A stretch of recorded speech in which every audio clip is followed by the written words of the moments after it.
పండగ వేళ తప్పని ట్రాఫిక్ కష్టాలు. మహబూబ్ నగర్ జిల్లా జడ్చర్ల నియోజకవర్గ కేంద్రం ట్రాఫిక్ సమస్యలతో కొట్టుమిట్టాడుతుంది.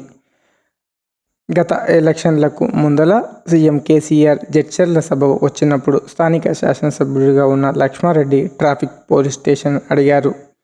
ప్రస్తుత శాసనసభ్యుడు అనిరుద్ రెడ్డి కూడా పలు సందర్భాల్లో ట్రాఫిక్ పోలీస్ స్టేషన్ ఆవశ్యకతను తెలిపారు. కానీ ఇప్పటి వరకు జడ్చర్ల పట్టణానికి ట్రాఫిక్ పోలీస్ స్టేషన్ శాంక్షన్ కాకపోవడంతో ఇప్పుడు ఉన్న సిబ్బందితోనే నెట్టుకొస్తున్నారు స్థానిక జడ్చర్ల పోలీసులు. పండగలు, పబ్బాలు, ఇంకేదైనా ర్యాలీలు, ధర్నాలు వస్తే జడ్చర్ల పోలీసులను చూస్తే అయ్యో పాపం పోలీసులు అనిపిస్తుంది. ఎందుకంటే జడ్చర్ల అనేది ఒక పెద్ద పట్టణంగా అభివృద్ధి చెందుతుంది. అంతేకాకుండా ఒకవైపు జాతీయ రహదారి 44, మరోవైపు జాతీయ రహదారి 167 ఉంది. దసరా, సంక్రాంతి, ఉగాది తర్వాత ఇతరత్ర పండుగలు వచ్చినప్పుడు ట్రాఫిక్ సమస్య తీవ్రంగా అవుతుంది. అందులోనూ జడ్చర్లలోని సిగ్నల్ గడ్డ దగ్గర జాతీయ రహదారి నిర్మాణ కార్యక్రమాలు కొనసాగుతుండడంతో అక్కడ కూడా తీవ్రంగా ట్రాఫిక్ అంతరాయం ఏర్పడుతుంది. ఈరోజు రాఖీ పండుగ సందర్భంగా జడ్చర్లలో సుమారు 3-4 గంటల పాటు ట్రాఫిక్ స్తంభించిపోయింది. ఫ్లైఓవర్ దగ్గర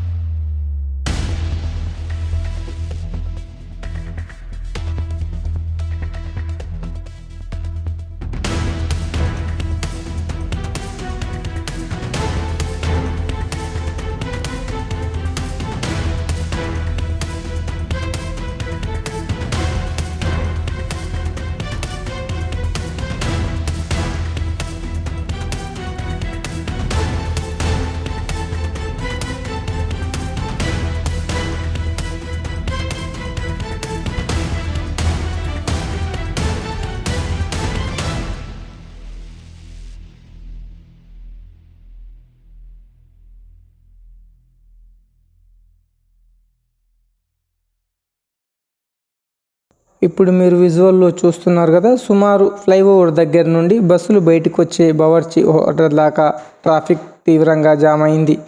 ట్రాఫిక్ను క్రమబద్ధీకరించడంలో పోలీసులు తలమునకలై ఉన్నారు. అలాగే వైఎస్ స్టాచ్యూ దగ్గర నుండి వాహనాలు లోపలికి వస్తూ అక్కడ ఆగడం, అక్కడ నుంచి రైట్ టర్న్ తీసుకొని లెఫ్ట్ టర్న్ తీసుకోవడం, తిరుపతికి, కర్నూలుకి, వనపర్తికి వెళ్లాల్సిన బస్సులు ఇటు సైడ్ నుంచి రావడంతో ట్రాఫిక్ తీవ్రంగా జామ్ అవుతుంది. అంతేకాకుండా కొత్త బస్టాండ్ ఫ్లైఓవర్ దగ్గర చాలా వరకు షాపులు ఫుట్పాత్ మీద ఆక్రమించేసుకొని ఉండడం, అక్కడ తినడానికి వచ్చిన వాళ్ళు, సామాన్లు కొనడానికి వచ్చిన వాళ్ళు తమ వాహనాలను రోడ్డుపైనే వదిలేయడానికి కూడా ట్రాఫిక్ సమస్యకు కారణమవుతుంది.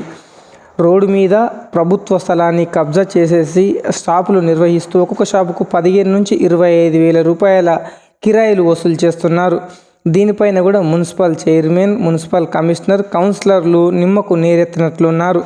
ఇప్పుడు చూస్తున్నారు కదా, వైఎస్ఆర్ స్టాచ్యూ దగ్గర సైడ్ నుంచి బస్సులు కల్వకుర్తి నుంచి వచ్చినాయి. అలాగే సిగ్నల్ గడ్డ దగ్గర నుంచి వచ్చిన వాహనాలు ఫ్లైఓవర్ కింద ఎలా జామ్ అయ్యాయో. గతంలో ఎస్పీ వచ్చి అక్కడ పండ్లు అమ్మే వాళ్ళను సైడ్కు తోలిచ్చిన తర్వాత కూడా ట్రాఫిక్కు తీవ్రంగా అంతరాయం ఏర్పడుతుంది. ఉన్న కొద్దిపాటి సిబ్బందితో పోలీసులు ఈ ట్రాఫిక్ను క్రమబద్ధీకరించడానికి చాలా కష్టపడిపోతున్నారు. ట్రాఫిక్ పోలీస్ లేకపోవడం, ఒక ట్రాఫిక్ పోలీస్ స్టేషన్ ఉంటే ఇలాంటి పరిస్థితులు రాకుండా ఉంటాయి. అలాగే పాలకులు త్వరితగతిన జాతీయ రాజకీయాల్లో ఉన్న బీజేపీ నాయకులను, కేంద్ర ప్రభుత్వాన్ని ఒప్పించి జడ్చర్లకు వీలైనంత త్వరగా బైపాస్ రోడ్డు, రింగ్ రోడ్డు తీసుకొస్తే ఈ సమస్యల నుంచి గట్టెక్కే అవకాశం ఉంది. జడ్చర్లలోని పాలకులు, మున్సిపాలిటీ పాలకులు, స్థానిక శాసనసభ్యుడితో పాటు జిల్లా నాయకులు అందరూ దీనిపైన స్పందించాల్సిన అవసరం ఎంతైనా ఉంది. ఇదే ట్రాఫిక్లో అంబులెన్సులు ఇరుక్కుపోవడం కూడా చాలా సందర్భాల్లో మనం గమనించాం. అలాగే జడ్చర్లలో ట్రాఫిక్ వ్యవస్థ అస్తవ్యస్తంగా ఉంది. పోలీసులు ఎన్ని కట్టుబాట్లు చేసినా, ఎన్ని చర్యలు తీసుకున్నా, ఎంత ఫైన్లు వేస్తున్నా కానీ ప్రజలు వినకుండా రాంగ్ రూట్లో వస్తున్నారు.